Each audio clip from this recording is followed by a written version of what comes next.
to Global Coffee with Colin. Thanks for joining me. I'm not in my usual home office today. I'm actually in my old home. This is my family home in Dublin, and I've had a lot of travel this week. And in getting prepared for this week's Coffee with Colin, I find myself in Dublin, too late to get back to the Midwest to record this, so I've decided to record it while I'm here. So great pleasure having you along. I want to talk to you this week about actually overdoing it, believe it or not, despite the week that I've just had. I was talking with a colleague recently in Carambola who heard this wonderful phrase from a child in one of our client classrooms. She was asking this child in passing, "Are you tired?" And the child had a wonderful phrase and said, "I'm running at 3%. And I thought, what a wonderful phrase, "I'm running at 3%. You know, we charge our phones every day, but we don't charge our bodies properly every day, for sure. I got this fabulous gift, a Fitbit, for Christmas from my son Stephen, and at first I wasn't too sure whether it was for me, my vintage or not. But I put it on, I synced it with my phone, and I began to measure stuff. And I tell you what I found fascinating. I began to measure my sleep, right? And I used to think that I had a reasonably good sleep pattern. Turns out I don't. Turns out my sleep is all over the place. You know, going to bed at night, I'd like to believe that I've got 7 hours between the time I turn the light out and my alarm is set in the morning. But the reality is, when I started measuring it, is I'm awake at several points during the night. Sometimes I wake and I stay awake for 2 hours in the middle of the night and then try and push the alarm out a little bit at the far end to make up for it. I think my average this week, because I started measuring it, I've improved, and I'm now getting about 7.5 hours sleep on average per night, which is great, but it's still a little bit broken. But when I think back to that little child and how simple her view was of the world, I'm running at about 3%. I just thought, isn't that such a great way of describing the busy lives that we lead, you and I?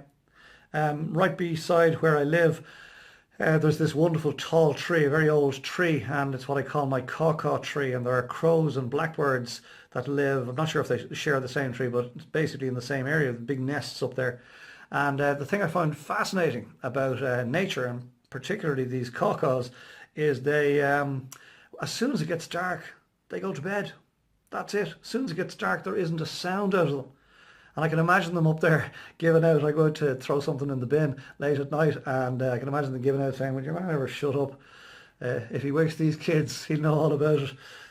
But nature is absolutely wonderful. Nature has this wonderful rhythm about it. And what do we as humans do? We fight against it. So these caw-caws go to sleep as soon as it gets dark, and then as soon as it gets bright, they're up and at it. Okay? What the rest of us do, the rest of us, we stay at it day and night, and we're wound by the time we go to bed, and then we can't sleep. Another wonderful gift I got this year was a fabulous book from my daughter Shona, and the book I got is a book of letters, and it's simply called Letters Deserving of a Wider Audience. And for me, I just find it wonderful, because that's exactly the type of thing that I need to calm my mind down for a good night's sleep. And I open it and I read a letter or two, fascinating letters from all different walks of life, all different people, all different ages. And that's the type of thing that I do, just to calm my mind down and take it out of the busyness of the day and allow me the best opportunity of getting some restful sleep. And then the third gift I got this year in terms of looking after myself was a pair of gloves, a lovely pair of warm winter gloves from my daughter Jenna.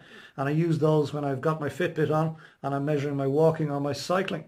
Because really and truly we need to look after ourselves. Put on your own oxygen mask first. You need to look after yourself before you have any hope of looking after anybody else. And what's involved in that? What's involved in that is you need to rest more, you need to exercise more, you perhaps need to eat less, and you need to look after your thinking.